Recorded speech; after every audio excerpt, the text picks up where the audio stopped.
저와 남편의 관계는 불같은 사랑이나 낭만보다는 고된 육아와 사회생활의 무거운 짐을 기꺼이 함께 나눠지는 든든한 전우회에 더 가까웠습니다. 어느 순간 사랑보다는 의리가 더 커진 것 같기도 하지만 또 서로의 피곤한 어깨를 주물러주며 함께 살아나가는 유일한 내 편이라고 생각하기도 했죠.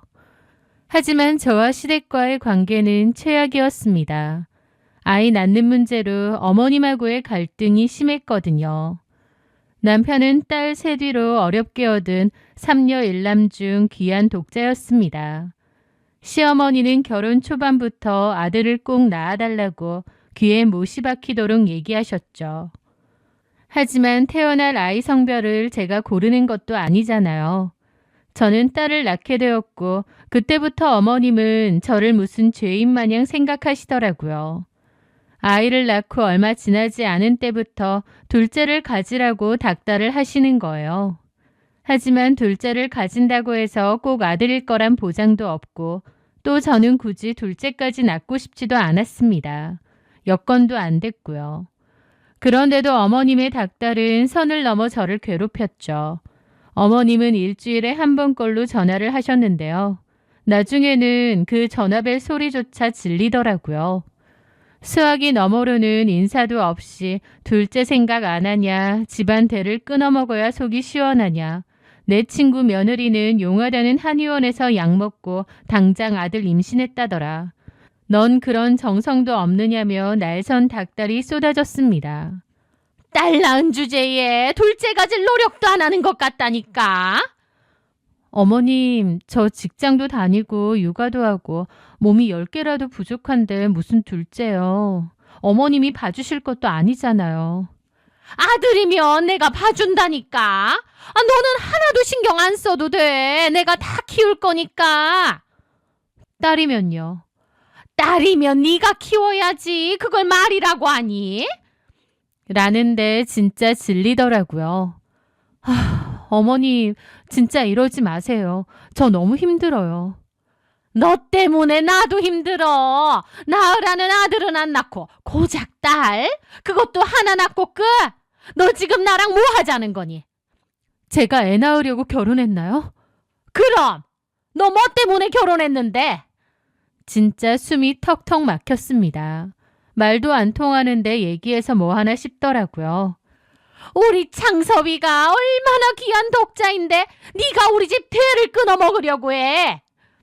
제 나름 할 말은 또박또박하며 제 자신을 지키려 애썼지만 어머님은 도대체 말이 통하는 분이 아니었어요. 저는 더 이상의 실갱이는 무의미하다 싶어 말을 말았습니다. 남편은 처음에는 나름 저를 위로했습니다. 엄마가 옛날 분이라 그래. 당신이 참아. 내가 어머니께 잘 말씀드릴게. 그때까지만 해도 괜찮았습니다. 어머님의 행동이나 말 때문에 상처를 많이 받았지만 그래도 남편이 내 편이라 생각했기에 괜찮았던 거죠. 나름 남편이라는 울타리만큼은 굳건하다고 믿고 있었으니까요. 남편은 꽤 다정한 사람이었습니다. 그리고 아이한테도 잘했어요. 어린이집 하원은 남편이 맡기로 했는데 아이를 하원하러 데리러 가면 아이랑 키즈 카페도 가고 맛있는 것도 먹으러 가고 하면서 시간도 잘 보냈습니다. 그런데 어느 순간 남편의 태도가 달라지더라고요. 회사 일이 너무너무 바빠졌고 주말 출근까지 해야 된답니다.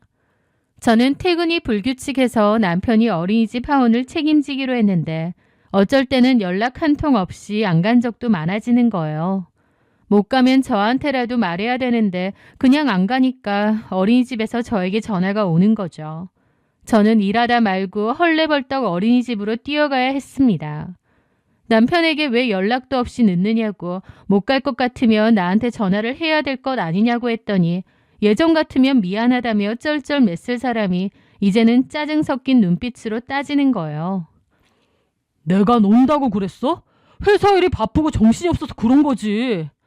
아니 뭘 잘했다고 당신이 화를 내? 그럼 미리 말을 해줘야 될 거 아니야. 이게 처음도 아니잖아. 요즘 왜 그래? 요즘 겁나 바쁘다니까. 일하다 보면 정신없어서 깜빡할 수도 있는 거지.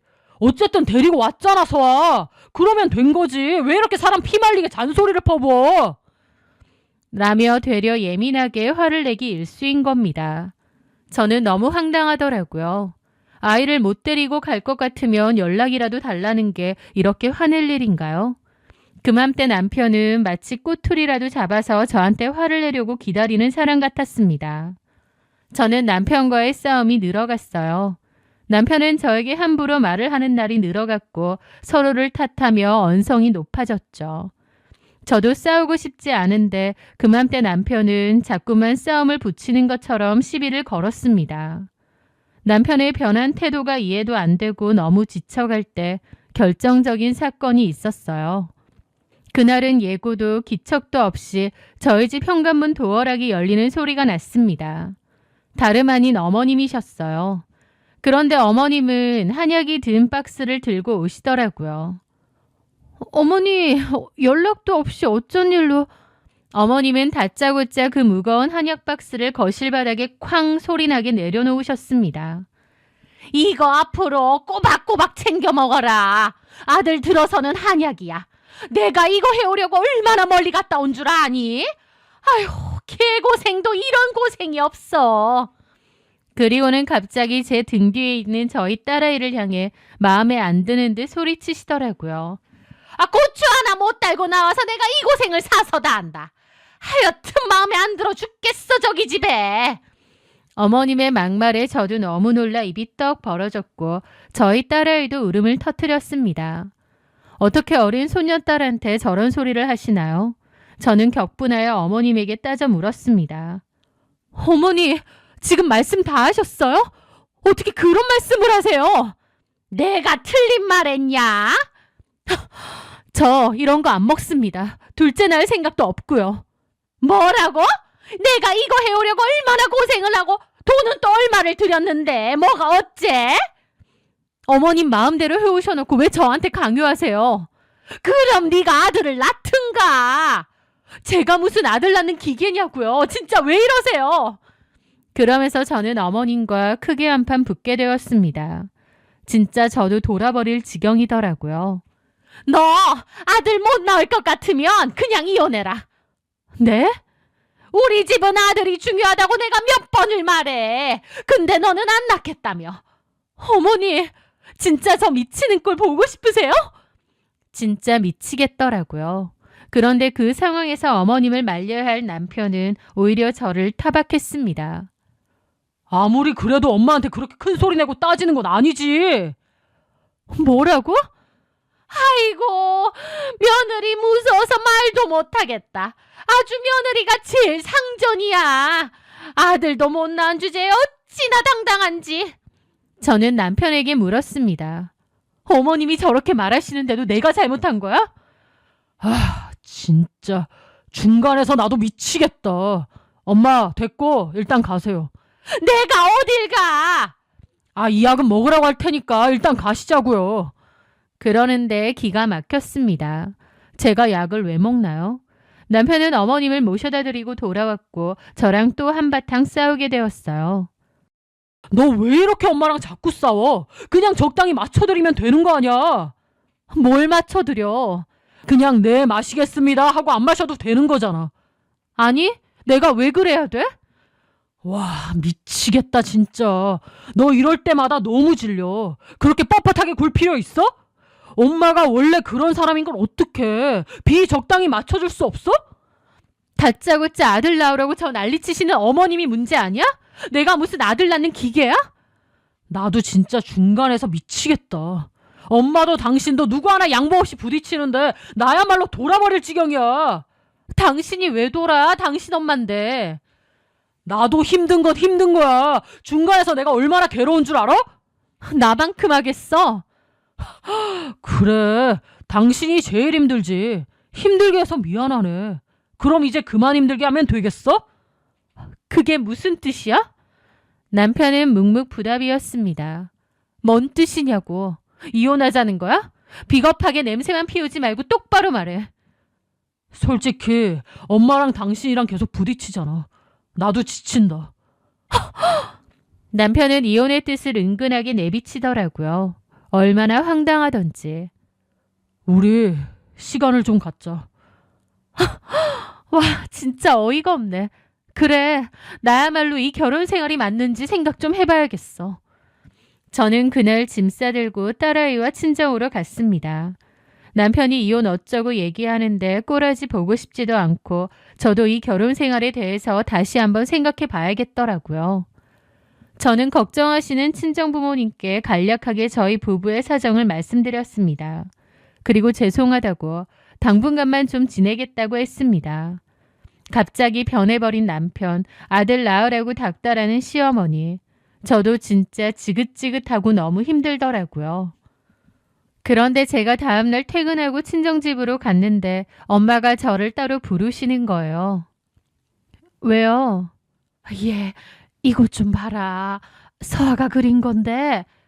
그것은 저희 딸아이가 크레파스로 그린 그림이었습니다. 그런데요, 좀 황당하더라고요.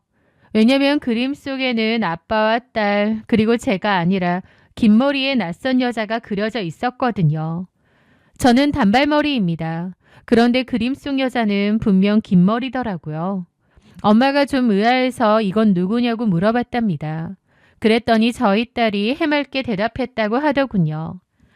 아빠 친구 언니. 전에 어린이집 마치고 이 언니도 같이 놀았어. 키즈 카페 갔어.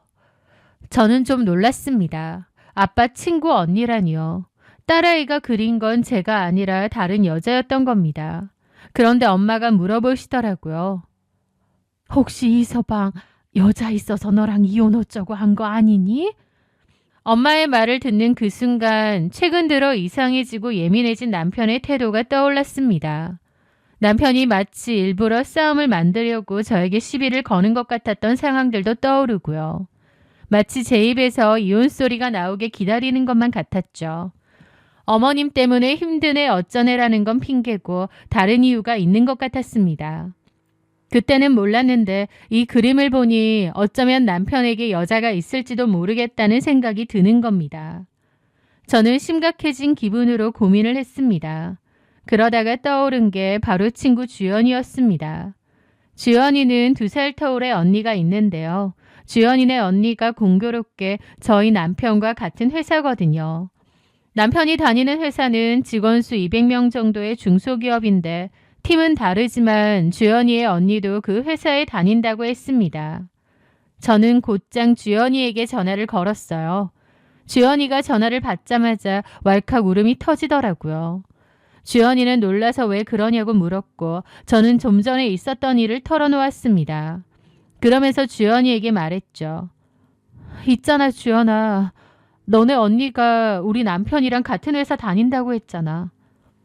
맞아. 혹시 뭐 아는 거 없을까? 회사에서 친하게 지내는 여자라든지 아니면 뭐 소문이라든지. 내가 한번 물어볼게. 고마워. 너무 속 끓이지 말고. 그렇게 저는 주연이에게 남편이 혹시 회사에서 딴짓을 하거나 무슨 소문이 있는 건 아닌지 물어봤습니다. 그런데요. 얼마 뒤 주연이가 전화가 왔는데 정말 놀랐습니다. 설마 했는데 정말 남편은 제 뒤통수를 제대로 때리고 있더군요. 주연이네 언니가 제 얘기를 전해 듣고 은근하게 제 남편 주변을 살펴봤답니다. 그리고 주변에 슬쩍슬쩍 물어도 봤대요. 그러다가 알게 된 사실이 남편의 팀에 들어온 지 1년 된 신임 여직원이 있답니다. 이름은 윤소희라고 하는데 남편이 유달리 그 여자와 가깝게 지낸다는 소문이 돈다는 겁니다. 남편과 윤소희는 사수관계인데 나이 차이는 8살 정도 난다네요. 그런데 둘이서 회사에서도 좀 유난히 붙어 다니고 회사 근처 술집에서 술 마시는 걸 봤다는 사람도 있답니다. 저는 추가로 그것도 물어봤습니다. 남편이 올해 들어서 주말 출근과 야근을 유난히 많이 했는데 정말 그렇게 일이 많았냐고요. 그랬더니 주연이 언니 하는 말이 무슨 소리냐고. 요즘 회사 불황이라서 일도 별로 없어서 인원 감축 소리까지 나오는데 일이 많거나 야근하거나 주말 출근을 할 일이 거의 없을 거다. 사장이 짠돌이라서 추가 수당 주기 싫어서라도 그런 거 안 시킨다 그랬다는 겁니다. 그제야 알겠더라고요. 아, 남편 놈이 나한테 거짓말을 했구나. 이 윤소희라는 애랑 놀아놨구나 라는 것을요. 그냥 바람도 아니고 저희 아이를 하원시키고 나서 그 여자랑 셋이서 시간을 보낸 적도 있던 모양이었습니다. 이 미친 인간이 바람 피는 것도 모자라 저희 아이까지 지 바람 피는 현장에 데리고 다녔다니 끌어오르는 배신감에 이를 꽉 깨물었습니다. 저는 더 볼 것도 없이 이혼을 결심했습니다. 솔직히 시어머니 행패 때문에 이혼에 대한 고민을 여러 번 했는데 남편이 바람까지 피고 있다니 참을 이유가 없었죠. 그런데 문제는요. 제대로 된 증거가 없다는 거였습니다. 전부 카더라 소문이지 진짜 증거는 없는 거예요. 그래서 저는 주연이 언니에게서 받은 그 여자 연락처를 이용해 전화를 걸었죠. 윤소희 씨? 누구세요? 나 이창섭 아내예요. 그 여자는 잠깐 말이 없더니 엄청 날카롭게 물어보더라고요. 누구요? 이창섭. 너랑 바람 피우는 남잔데 이름도 몰라? 지금 뭔 소리 하시는 거예요? 이창섭이라면 이 과장님 말하시나 본데. 저 그런 사이 아닙니다. 오해가 있으신가 본데요. 오해 같은 소리 하네. 나 너랑 이창섭이랑 바람 피는 거 다 알고 있어. 나 지금 너네 회사 1층이야. 올라가서 사진 뿌리기 전에 내려와. 사진요? 무슨 사진? 직접 보던가. 저는 사진 같은 건 없었습니다. 그냥 그렇게 협박을 해야 순순히 내려오겠더라고요. 내가 지금 올라갈까? 아니, 내려갈게요. 혼자 내려와. 내 남편 데리고 오면 나 바로 여기 로비에서 네 사진 뿌릴 줄 알아. 그렇게 1층에 앉아있으니 그 여자가 들어오더라고요. 머리가 긴 여자였습니다. 저희 아이가 그린 그림 속 여자처럼요. 그 여자는 앞에 앉더라고요. 윤소희? 네. 나이도 어리구만. 유부남이랑 그러고 싶어? 사진은 도대체 무슨 사진이 있다는 거예요? 거짓말이죠. 뭔 거짓말. 나 그 인간 바람 피우는 거 알고 있었어. 우리 딸 하원시키고 너랑 같이 만난 적 있다는 것도 알고. 그 말에 그 여자가 놀라더라고요. 내가 모를 줄 알았니? 그렇게 만나고 다니면서? 덕분에 증거도 많아. 증거 많으면 그냥 고소하면 되지. 굳이 나를 왜 찾아오는데? 그냥 뭐라고 하나 한번 보고 싶어서. 너 내 남편 사랑하니? 그 여자는 대답을 안 하더라고요. 사랑하냐고. 그러자 그 여자가 눈을 동그랗게 뜨고 그러더라고요. 네, 이 과장님 좋아해요. 이 과장님도 저 많이 좋아하시고요. 그러면 데려다가 살아라. 나는 그 인간 정 털려서 못 살겠거든. 근데 그냥은 못 해주지. 상간소송할게. 저는 자리에서 일어났습니다. 그거 얘기하러 온 거예요? 왜? 무슨 문제 있어? 그 여자는 생각보다 싱겁게 끝났다고 생각하는지 저를 보더라고요. 아니요. 소송하세요. 위자료 그거 드릴 테니까. 대신 이 과장님 놔주세요. 저는 그 여자의 뻔뻔한 얼굴을 가만히 봤습니다. 그리고 테이블 위에 있던 커피를 그 여자 얼굴에 확 쏟아버렸죠. 무슨 짓이에요? 조용히 가려고 했는데 뭔가를 기대하는 것 같아서. 미쳤어요? 이 정도로 끝내주는 거 고맙게 생각해. 저는 그렇게 자리를 떴습니다. 증거 자료가 필요했는데 그 여자가 자기 입으로 순순히 바람피는 사실을 인정했고 저는 그걸 녹음했거든요. 사람들은 웅성거리고 저는 씁쓸한 기분으로 그곳을 나왔습니다. 저는 남편에게 이혼을 통보했습니다. 그리고 너와 그 여자를 상대로 상간소송을 걸겠다고 했습니다. 증거는 충분하다고요. 남편은 이혼에는 동의하지만 상간소송까지 왜 가느냐고 난리를 치더라고요. 그러면서 양육권으로 협박을 하는 겁니다. 자기도 양육권을 쉽게 포기하지 않을 거라면서요. 참 뻔뻔하더라고요. 저는 그러면 법적으로 싸워보자고 나는 이미 마음을 먹었다고 했습니다. 그런데 막상 변호사 선임하고 소장 작성하고 있는 사이에 남편이 제가 원하는 사항을 들어줄 테니 합의를 하자고 했습니다. 갑자기 왜 마음이 바뀌었나 했는데 알고 보니 그 여자가 임신을 한 모양이었어요. 저랑 하루빨리 정리하고 그냥 그 여자랑 새살림 차리는 게 낫겠다 싶었나 보더라고요. 그래서 남편은 제가 원하는 대로 집을 넘기고 양육권도 넘기겠다 깨끗이 이혼해달라고 했습니다. 저도 사실 집만 받으면 되고 남편하고 더 싸우고 싶지도 않았습니다.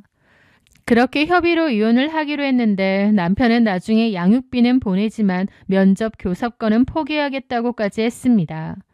윤소희가 임신을 했다 보니 이제 저희 딸은 안 봐도 그만이라고 생각하나 보더라고요.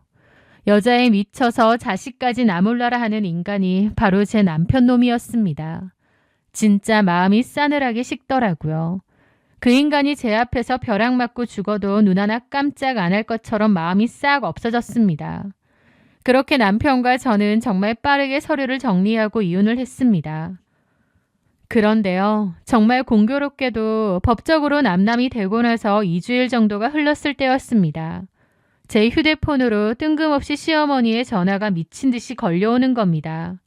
이미 이혼을 했는데 왜 나한테 전화를 하지? 황당해서 안 받았습니다.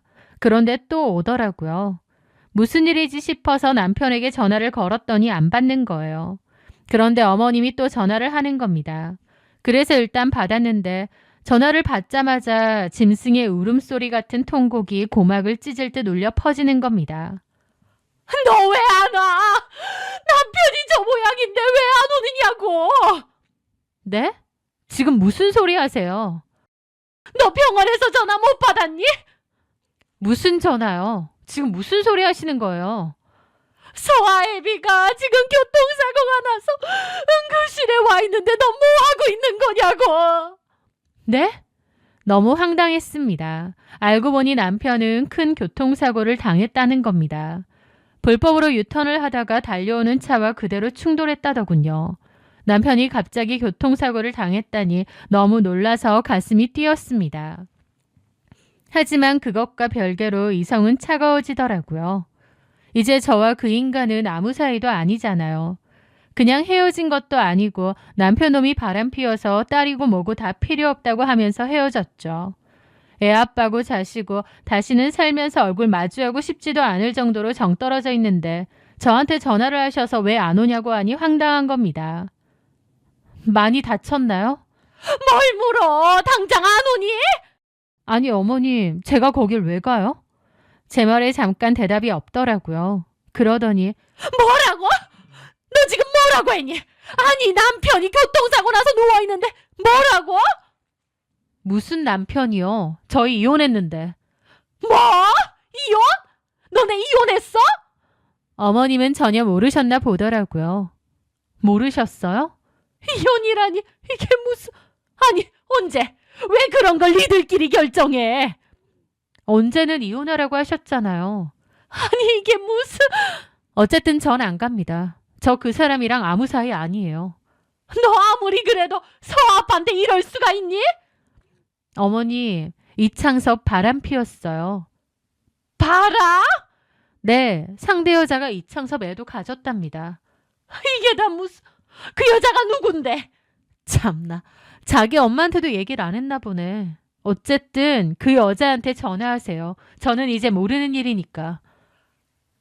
잠깐만, 그 여자 전화번호가 뭔데? 이창섭 폰에 보면 나올 거잖아요. 아니면 제가 알려드릴게요, 문자로. 보내놓을 테니 그리로 전화하세요. 그렇게 전화를 끊었습니다.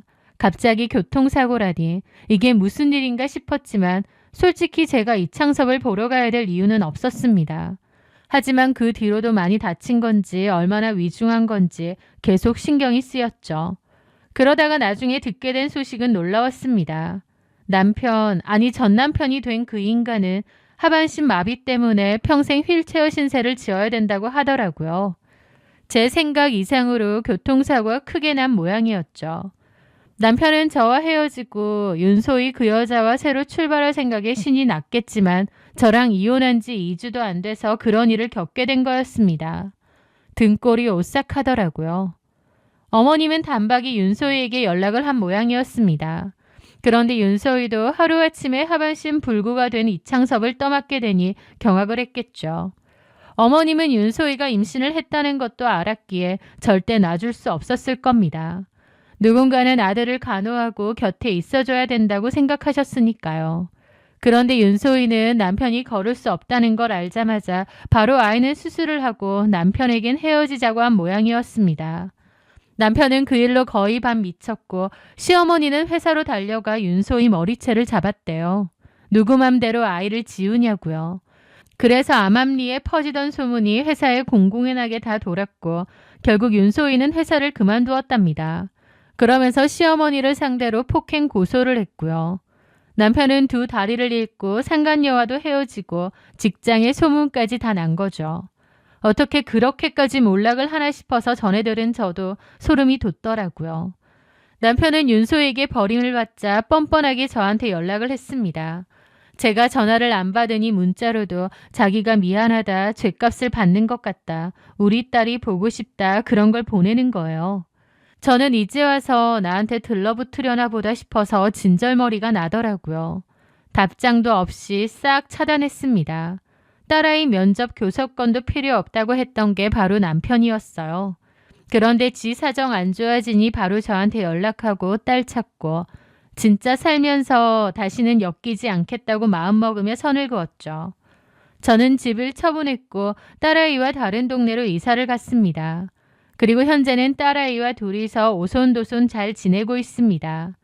아빠의 얄팍한 빈자리 따위는 눈꽃만큼도 느껴지지 않게 아이를 위해서 최선을 다해 살아가고 있습니다. 제 사연 들어주셔서 감사합니다.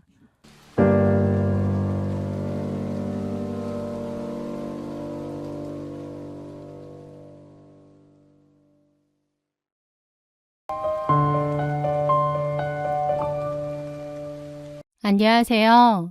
저는 10년이라는 긴 시간 동안 한 남자의 곁을 지키며 제 청춘을 다 바쳤지만 결국 그 끝에서 상상조차 못한 배신을 겪어야 했던 여자입니다. 사람들은 흔히 20대 초반에 만난 인연이 끝까지 가기 어렵다고들 말하죠. 하지만 저는 그 말을 믿지 않았습니다. 22살 대학교 캠퍼스에서 만난 민수와 저는 서로의 가장 풋풋했던 시절부터 함께하며 30대에 접어들 때까지 무려 10년을 만난 장수 커플이었거든요. 민수는 집안 형편이 많이 어려웠습니다. 부모님의 지원을 기대할 수 없는 상황에서 학비와 생활비를 모두 스스로 벌어야 했죠. 하지만 그런 환경 속에서도 민수는 늘 성실했고 언젠가 크게 성공하겠다는 야망이 빛나는 청년이었습니다. 저는 그런 민수의 곁을 묵묵히 지켰고요. 제가 먼저 취업을 한 후로는 데이트 비용을 거의 전담하다시피 했고 민수가 취업 준비를 하거나 힘들어할 때마다 경제적으로든 심리적으로든 그의 뒷바라지를 자처했습니다. 좋은 옷 한 벌 사 입는 것도 아껴가며 민수의 길을 살려주려 애썼고 제 20대는 오롯이 민수를 향한 헌신으로 채워졌어요. 그렇게 연애 8년 차 저희가 30살에 접어들었을 무렵이었습니다. 평범한 직장 생활을 하던 민수는 자신의 아이디어를 바탕으로 프리미엄 인테리어 및 건축 스타트업을 창업하겠다고 선언했습니다. 그의 눈빛은 어느 때보다 확신에 차 있었고 저는 그의 도전을 응원했습니다. 하지만 현실은 냉혹했어요. 제대로 된 자본도 담보로 잡을 번듯한 부동산도 없는 그에게 대출을 해주는 은행은 단 한 곳도 없었으니까요. 사업 계획은 완벽한데 자금이 없어 시작조차 하지 못하는 상황. 매일 밤 대출 거절 문자를 보며 좌절하고 괴로워하는 민수를 보며 제 마음도 갈기갈기 찢어졌습니다. 내가 능력이 부족해서 내 남자를 도와주지 못한다는 죄책감마저 들었죠. 결국 저는 며칠을 뜬 눈으로 밤을 새운 끝에 홀로 저를 키워주신 엄마에게 어렵게 입을 뗐습니다. 저의 엄마는 평생 작은 식당을 운영하며 열심히 살아오신 분이었어요. 엄마, 민수 사업 자금으로 돈이 좀 필요한데 혹시 도와주실 수 있을까요? 민수 진짜 확실한 사람인 거 엄마도 알잖아. 딸의 조심스러운 부탁에 엄마는 며칠을 고민하시더니 이내 당신의 평생 모은 노후 자금이기도 한 2억 원을 흔쾌히 내어주셨습니다. 돈을 건네주시던 날 엄마는 민수의 손을 꼭 잡고 이렇게 말씀하셨습니다. 민수야, 나는 너를 내 친아들이나 다름없다고 생각한다. 돈은 잃어도 좋으니 우리 지연이 눈에 눈물 안 나게 평생 아껴주고 행복하게만 해다오. 그거면 족하다. 그 자리에서 민수는 엄마 앞에 무릎을 꿇고 오열했습니다. 장모님이나 다름없는 분의 피 같은 돈을 허투루 쓰지 않겠다며 평생 저와 엄마께 은혜를 갚으며 살겠다고 눈물로 맹세했죠. 그리고 확실한 신뢰를 보여주겠다며 자진해서 2억 원에 대한 차용증을 자필로 작성하고 변호사 사무실에 가서 공증까지 마쳤습니다. 저와 엄마는 그 종이 한 장보다 그날 민수가 흘렸던 뜨거운 눈물과 진심을 더 굳게 믿었죠. 저와 오래 만나왔고 이미 가족이나 다름없는 사이였기에 엄마도 그런 결정을 내리실 수 있었으니까요. 그렇게 저희 엄마의 피 같은 2억 원을 시드머니로 세운 민수의 스타트업은 신기할 정도로 타이밍과 운이 맞아떨어지며 승승장구하기 시작했습니다. 트렌드에 맞춘 인테리어 감각이 입소문을 탔고 큰 계약들을 연달아 따냈거든요. 단 2년 만에 혼자 시작했던 회사는 직원이 30명으로 늘어났고 민수는 억대의 최고급 외제차를 몰고 다니는 성공한 젊은 CEO가 되었죠. 저 역시 그의 성공이 제 일처럼 기뻤습니다. 10년의 고생이 드디어 빛을 발하는구나 싶어 매일 밤 감사기도도 드렸습니다. 하지만 그런 말이 있죠. 여자는 남자가 돈 없을 때 진심이 드러나고 남자는 돈이 많을 때 진심이 드러난다고요. 회사가 커지고 민수에게 돈과 권력이 생길수록 그는 서서히 그러나 확실하게 변해갔습니다. 지연아, 나 오늘 거래처 접대가 있어서 못 만날 것 같아. 이번 주말? 미안한데 주말에도 현장 나가봐야 해. 미안해. 다음에 보자. 이런 식으로 매일 바쁘다는 핑계로 연락이 안 되는 일이 잦아졌습니다. 어느덧 저도 30대 중반을 바라보는 나이가 되었기에 슬슬 결혼 날짜를 잡자고 말을 꺼내면 민수는 몹시 난처한 표정을 지으며 대답을 피했죠. 지연아, 지금 우리 회사가 퀸텀 점프를 해야 하는 제일 중요한 시기인 거 알잖아. 조금만 더 자리 잡으면 내가 알아서 최고로 좋은 예식장 잡을 테니까 보채지 말고 조금만 더 기다려줘. 그의 말을 믿고 싶었지만 여자의 직감이라는 건 참으로 서늘하고 정확했습니다. 어느 날 오랜만에 민수의 차 조수석에 탔을 때였습니다. 의자 밑으로 무언가 떨어져 있어 주워보니 제가 평소 쓰지 않는 브랜드의 낯선 여성용 립스틱이 있더라고요. 게다가 민수의 재킷에서는 제가 한 번도 맡아본 적 없는 여자 향수 냄새도 났죠. 불길한 예감에 사로잡힌 저는 그날부터 남몰래 민수의 뒤를 캐기 시작했습니다. 그리고 며칠 지나지 않아 제 10년의 세월을 송두리째 부정당하는 청천벽력 같은 진실과 마주하게 되었습니다. 민수에게는 다른 여자가 있다는 거였어요. 그것도 업계에서 알아주는 거물인 대형 건설사회장의 막내딸 수진이라는 이름의 여자였죠. 두 사람은 이미 1년 가까이 교제 중이었고 심지어 다음 달에 강남의 특급 호텔에서 양가 친척들만 모시고 비공개 결혼식을 올린다는 사실까지 알아냈습니다. 민수에게 저라는 여자는 자신이 성공하기 전까지 징검다리로 이용하기 참 좋은 호구이자 현금 인출기였을 뿐이었더라고요. 그 수진이라는 여자는 이제 각 커가는 자신의 스타트업 회사를 대형 건설사의 뒷배를 통해 단숨에 성장시켜줄 눈부신 황금 동아줄이었으니까요. 머릿속이 하얗게 비워졌습니다. 배신감으로 온몸이 떨렸지만 일단 수집한 모든 정황 증거와 결혼식장 예약 내용 등을 챙겨들고 민수의 오피스텔로 쳐들어갔습니다. 서류들을 그의 얼굴 앞에 내던지며 도대체 이게 무슨 짓이냐고, 10년을 만난 나와 우리 엄마를 이렇게 기만할 수 있냐고 피를 토하듯 따져 물었어요. 하지만 무릎을 꿇고 사죄할 줄 알았던 민수는 당황하기는커녕 철저히 계산되고 차가운 본색을 드러냈습니다. 소파에 기대 앉은 그는 저를 몹시 귀찮고 한심하다는 듯 쳐다보며 말했죠. 지연아, 우리 나이도 찼으니 감정 빼고 현실적으로 생각하자. 솔직히 네 조건에 나랑 결혼하는 건 좀 에바지. 나 더 크고 싶어. 근데 너 그렇게 해줄 수 있어? 아니잖아. 수진이네 아버지가 내 회사 상장시켜주고 신혼집으로 60평대 고급 빌라 해준단다. 남자가 큰 물에서 놀 기회가 왔는데 네가 날 진짜 사랑했다면 내가 더 잘 될 수 있게 놓아줘야 되는 거 아니야? 인간의 탈을 쓰고 어떻게 이런 말을 할 수 있는지 귀를 의심했습니다. 그럼 우리 엄마가 너한테 해준 2억은? 너 우리 엄마한테 약속했잖아. 무릎 꿇고 울면서 나 평생 행복하게 해주겠다고 맹세했잖아. 제가 소리치자 민수는 조수 섞인 얼굴로 뻔뻔한 망언을 내뱉었습니다. 니네 엄마한테 빌린 돈 2억? 그거 사실상 나한테 사업 잘하라고 주신 투자금 명목 아니었어? 못 받아도 상관없다고 그러셨잖아. 정 그러면 돌려줄게. 그런데 당장은 회사에 돈이 다 묶여 있으니까 일단 3천만 원 주고 차후에 조금씩 갚아 나갈게. 그리고 회사 상장하면 섭섭치 않게 챙겨줄 테니까 그냥 좋게 좋게 끝내자. 2억 원을 3천만 원으로 퉁치고 자신은 건설사 회장 사이로 들어가 떵떵거리며 살겠다는 그 철면피 같은 태도에 저는 할 말을 잃었습니다. 이 기막힌 소식은 결국 저희 엄마의 귀에도 들어가게 되었어요. 당신이 평생 피땀 흘려 모은 노후 자금을 사해될 사람이라 믿고 내어주셨건만 그 돈을 뜯어 먹은 것도 모자라 배신했다는 사실에 엄마는 억장이 무너져 내리셨습니다. 충격을 이기지 못한 엄마는 결국 그날 밤 쓰러지셨고 구급차에 실려 응급실로 가시기까지 했죠. 응급실에서 링거를 꽂은 채 병상에 누워 소리내어 울지도 못하고 눈물만 주룩주룩 흘리시는 엄마의 앙상하고 주름진 손을 잡았습니다. 지연아, 어쩌면 좋니?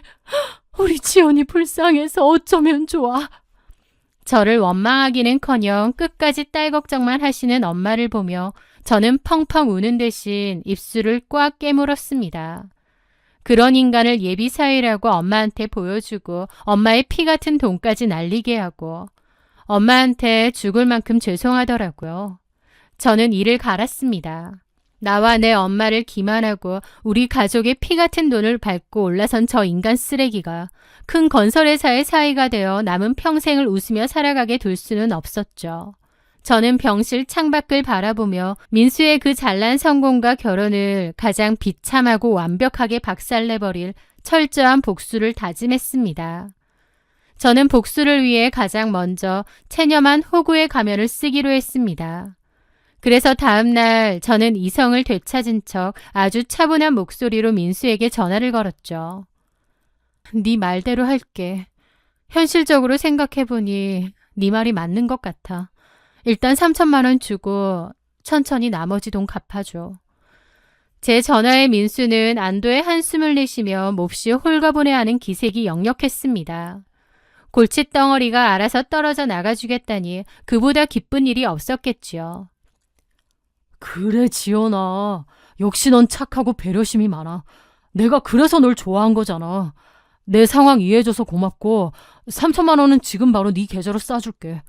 마음 잘 추스르고 좋은 남자 만나길 바랄게.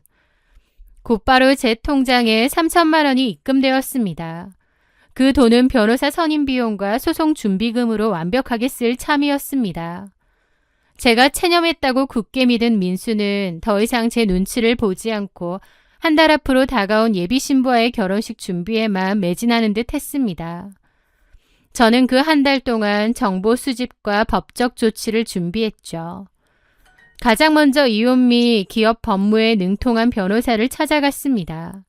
저희 어머니가 민수에게 돈을 건넬 당시 민수가 자필로 2억 원 차용증을 쓰고 변호사 사무실에 확실하게 공증까지 받아두었었는데요. 그때는 이게 쓰일지 몰랐는데 이제 와서 보니 해놓길 참 잘했더라고요. 공증받은 차용증은 일반적인 차용증과 달랐습니다. 복잡하고 긴 민사소송을 거쳐 판결문을 받아낼 필요 없이 그 증서 자체만으로도 즉각적인 강제 집행과 가압류가 가능한 엄청난 법적 효력을 지니고 있기 때문이죠. 저는 변호사와 함께 이 공증 서류를 근거로 강민수의 법인 계좌, 개인 통장, 그리고 그가 몰고 다니는 외제차에 대해 모조리 가압류를 신청했습니다. 강민수의 회사는 이제 막 몸집을 불리는 스타트업이었는데요. 매일 수많은 거래처와 하청업체의 결제 대금이 오가고 직원들 월급이 나가야 하는 상황에서 회사 법인 계좌가 묶인다는 것은 곧 회사가 부도로 직행한다는 것을 의미했죠. 변호사는 가압류 집행 시기를 아주 교묘하게 조율해 주었습니다. 강민수가 미리 알고 손을 쓰지 못하도록 정확히 그의 결혼식 당일에 맞춰 은행과 회사로 가압류 통보가 떨어지도록 완벽한 타이밍을 설계한 거죠. 그리고 저는 두 번째 작업을 시작했습니다. 바로 강민수의 횡령 증거를 수집하는 일이었어요. 회사가 처음 세워지고 직원이 몇 명 없던 창업 초기, 저는 퇴근 후와 주말을 반납해가며 무보수로 강민수 회사의 격리와 회계 업무를 도맡아 해주었는데요. 당시 강민수는 저를 완전히 신뢰했기에 회사의 자금 흐름과 장부 관리를 모두 제게 맡겼습니다. 저는 만약을 대비해 당시의 자금 입출금 내역과 영수증, 그리고 세금을 피하려 만들어 두었던 강민수의 비밀 이중장부 파일들을 제 개인 하드디스크에 꼼꼼하게 백업해둔 상태였어요. 혹시 문제가 생길 것을 대비한 행동인데 이것도 이렇게 쓰일 줄은 몰랐죠. 저는 밤을 새워가며 그 방대한 장부들을 다시 파헤치기 시작했습니다.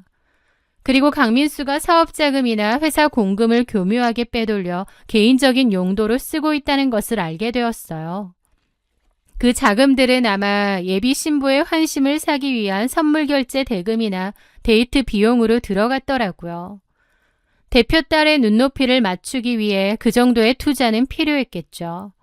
하지만 이건 명백한 업무상 횡령이자 배임이라는 징역형을 살 수 있는 무거운 범죄였습니다. 저는 변호사의 도움을 받아 그 모든 증거 자료를 USB와 서류로 깔끔하게 정리했습니다. 마지막으로 제가 파악해야 할 것은 강민수의 든든한 뒷배이자 그를 구원해줄 그 상대 여자의 아버지에 대한 정보였습니다. 제가 알아본 바에 의하면 상대 여자의 아버지는 자수성가로 지금의 건설사를 일군 피도 눈물도 없는 깐깐하고 냉혹한 인물로 악명이 높더라고요. 특히 젊은 시절 하청업체들에게 사기를 당해 큰 위기를 겪었던 경험 때문에 남을 속이거나 뒤통수를 치는 행위, 장부 조작이나 자금 횡령 등의 비리를 극도로 혐오한다고 했습니다. 그 사실을 확인한 순간 제 입가에는 저절로 미소가 번졌습니다. 강민수는 그 수진이라는 여자와 결혼만 하면 장인어른이 자신의 회사를 상장시켜주고 든든한 바람막이가 되어줄 거라고 굳게 믿고 있었지만 오히려 그 장인어른의 그 성정 때문에 강민수를 바로 내칠 것이라는 걸 알았기 때문이죠. 한 달이라는 시간은 피말리게 흘렀고 마침내 모든 준비가 끝났습니다. 저는 한 상자 안에 제가 준비한 것들을 차곡차곡 담았어요. 어머니의 피 같은 돈 2억 원의 채용증 원본 사본, 그 여자와 교제하거나 결혼을 준비하던 기간에도 저와 만남의 양다리를 걸쳤던 관련 결제 내용들과 사진, 그리고 마지막으로 강민수가 회사 자금을 횡령한 사실이 낱낱이 기록된 이중장부 USB까지. 이 작은 상자 하나는 강민수의 결혼식을 생지옥으로 만들어줄 결혼 축하 선물이었습니다. 대망의 결혼식 전날 밤 저는 잠든 엄마 옆에서 결심했습니다. 엄마, 내가 엄마 돈도 다 돌려받고 그 쓰레기 새끼 세상에서 제일 비참하게 만들어줄 테니까 걱정 마. 창밖으로는 차가운 비가 내리고 있었습니다. 내일 호텔에서 수많은 하객 앞에 서서 성공한 CEO이자 부잣집 사이로 거듭날 꿈에 부풀어 있을 강민수의 얼굴을 상상했죠. 자신이 얼마나 아득한 벼랑 끝에 서 있는지, 내일 아침이면 그 모든 게 어떻게 박살날지 모른 채 지금을 즐기고 있을 거였습니다. 대망의 결혼식 당일 최고급 호텔 예식장은 입구부터 화려한 화환들로 발디딜 틈이 없었습니다. 멀리서 보니 강민수는 턱시도를 입고 하객들을 맞이하며 세상을 다 가진 듯한 미소를 짓고 있더라고요. 하지만 그 오만한 미소는 시작을 불과 30분 앞두고 완벽하게 박살이 날 거였습니다. 왜냐면 저는 회사법인 통장까지 전부 가압류를 걸었거든요. 강민수가 회사 전화를 받고 허둥대고 있는 게 보였고 저는 곧장 신부와 혼주가 있는 VIP 대기실로 향했습니다. 대기실 안에는 순백의 화려한 웨딩드레스를 입은 강민수의 예비 신부와 그녀의 부모님이 사진을 찍고 있더라고요. 저는 그들에게 다가가 정중하게 목례를 하고 말을 했죠. 결혼을 진심으로 축하드립니다. 그런데 신랑 강민수 씨가 어떤 사람인지 그리고 어떻게 여기까지 올 수 있었는지 보여주는 선물을 준비했습니다. 수진과 회장님은 의아한 표정으로 상자를 열었습니다. 그리고 그 안에 담긴 서류들을 꺼내 훑어보기 시작한 회장님의 표정은 이내 무섭게 일그러지기 시작했죠. 상자 안에는 제가 준비한 모든 진실이 담겨 있었으니까요. 저희 엄마에게 빌린 2억 원의 차용증 사본, 저랑 양다리를 걸쳤던 증거들, 게다가 회사 공금을 빼돌려 개인적으로 썼던 내역에 관한 이중 장부와 횡령 증거들이었습니다. 회장님은 기함하더라고요. 그리고 강민수가 대기실 안으로 들어왔습니다. 얼굴이 사색이 되어 있더라고요. 야, 네가 여길 왜 와? 강민수가 미처 변명을 끝내기도 전이었습니다. 분노로 얼굴이 붉게 달아오른 회장님이 자리에서 박차고 일어나 강민수 면전에다 제가 준 선물을 집어 던지시더라고요. 이 버러지 같은 새끼가 뒤에선 일해놓고 우리 집 사이로 들어오려고 해. 쥐뿔 없어도 사람 성실하고 착한 것 같아서 받아주려고 했더니. 회장님의 불호령이 대기실을 쩌렁쩌렁 울렸습니다. 강민수는 다 오해라며 싹싹 빌기 시작했지만 회장님은 정말 버러지 보듯 강민수를 보며 손을 내쳤죠. 예식 취소해. 저 자식 회사와 맺은 하청계약 전부 파기하고. 그렇게 결혼식은 순식간에 파토가 났습니다. 멋들어진 턱시도를 입은 강민수는 비참하게 매달렸지만 이미 끝났죠. 저도 그 꼬라지를 구경하다 자리를 떠났고요. 그날 이후 강민수의 삶은 수직 낙하했습니다. 가압류로 인해 자금줄이 완벽하게 묶인 민수의 회사는 어음과 결제 대금을 막지 못해 단 2주 만에 최종 부도 처리되었죠. 회사가 무너지자 강민수의 허세도 끝이 났습니다. 성공한 CEO에서 모든 것을 잃은 빚쟁이가 되기까지 그리 오래 걸리지 않았습니다. 강민수는 저에게 그 모든 원망을 퍼부으며 절대 가만두지 않겠다고 길길이 날뛰었습니다. 하지만 지가 뭘 어쩔 건가요? 그러든가 말든가 저는 강민수의 오피스텔 경매대금과 위자료 민사소송을 통해 저희 엄마가 주었던 원금 2억 원은 물론이고 그동안의 지연이자와 저의 정신적 피해 보상금까지 법적으로 아주 완벽하게 해소해냈습니다. 저와 어머니는 그 돈을 보태어 원래 있던 작은 식당을 크고 번듯한 자리로 확장 이전했고요. 가끔은 그런 생각을 합니다. 언제부터 강민수는 나랑 결혼은 하지 않을 거라고 생각했을까? 어쩌면 처음부터였을지도 모릅니다. 야망 넘치는 강민수에게 평범한 저는 그저 자기 성공의 발판 정도일 뿐이었을 거고 발판은 쓰고 난 뒤 치우면 그만이라고 생각했을 테니까요. 제 앞에서 진심인 척했지만 결국 사람을 도구로만 봤던 게 그 인간의 진짜 모습이 아니었나 싶습니다. 사실 10년의 시간을 배신당했기 때문에 상처가 없을 수는 없었어요. 제가 아무리 복수에 성공했다지만 그래도 상처는 있죠. 하지만요, 상처는 아파도 흉터는 아프지 않다는 말처럼 어느새 흉터가 된 그 상처는 단단한 굳은 살이 생겼습니다. 고난을 이겨내면 더욱 단단한 사람이 된다고 하는데 저도 그런 난리를 겪고 나니 이제는 웬만한 시련 앞에서도 스스로 일어설 수 있게 된 것 같아요. 썩은 인연을 완벽하게 끊어내고 당당하게 제 힘으로 일군 이 눈부신 새 출발의 길 위에서 저는 앞으로도 흔들림 없이 행복하게 살아갈 것입니다. 가장 시원하고 통쾌한 저의 복수극을 끝까지 들어주셔서 진심으로 감사합니다.